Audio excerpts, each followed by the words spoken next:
All right, so we're going to do a couple examples using de Moivre's theorem. And remember, to use de Moivre's theorem here, I'm raising to a power, so I need to know the r and theta values to be able to do this. So I have root 2 over 2 minus root 2 over 2i, all raised to the 8th power. And so I need the value of r, which is the square root of the sum of the squares. Well, the square of root 2 over 2, if I square the top, square the bottom, that's 2 over 4. Right, 2 over 4 is the square of that, which is 1/2. So that's going to be 1/2.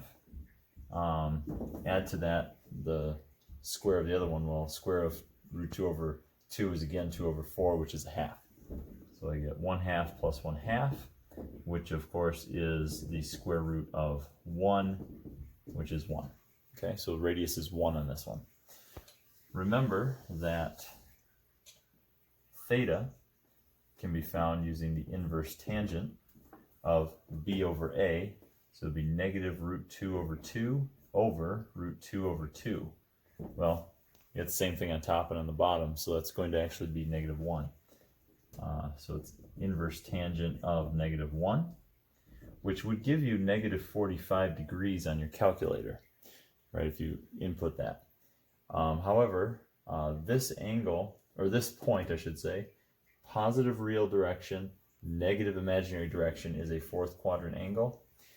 This is a 4th quadrant angle, but it'd be nice to have the coterminal angle that's positive.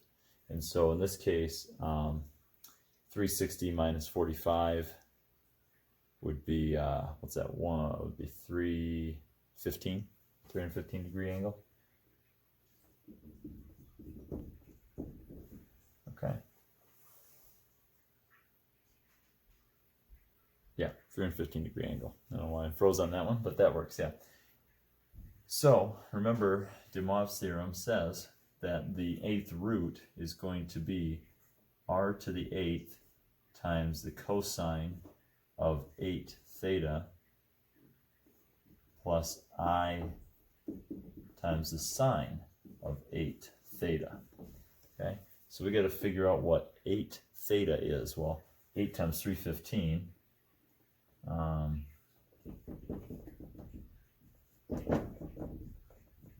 So 8 times 315, I'll throw that on the calculator here.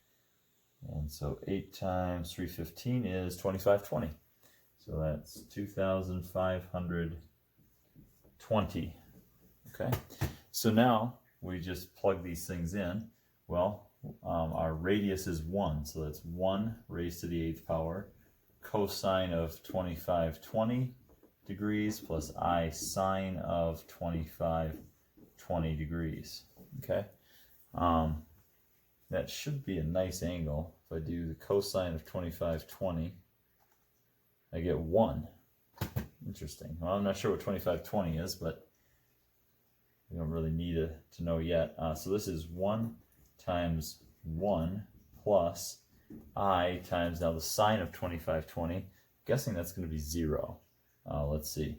The sine of 2520 is 0. Perfect. So that would be 1 times 1 plus 0, which is 1. Excellent. So this is an 8th root of 1. Pretty cool. So if I take this complex number, raise it to the 8th power, I get 1, which means if I took the 8th root of 1, one of the 8th roots would be this complex number. Kind of cool.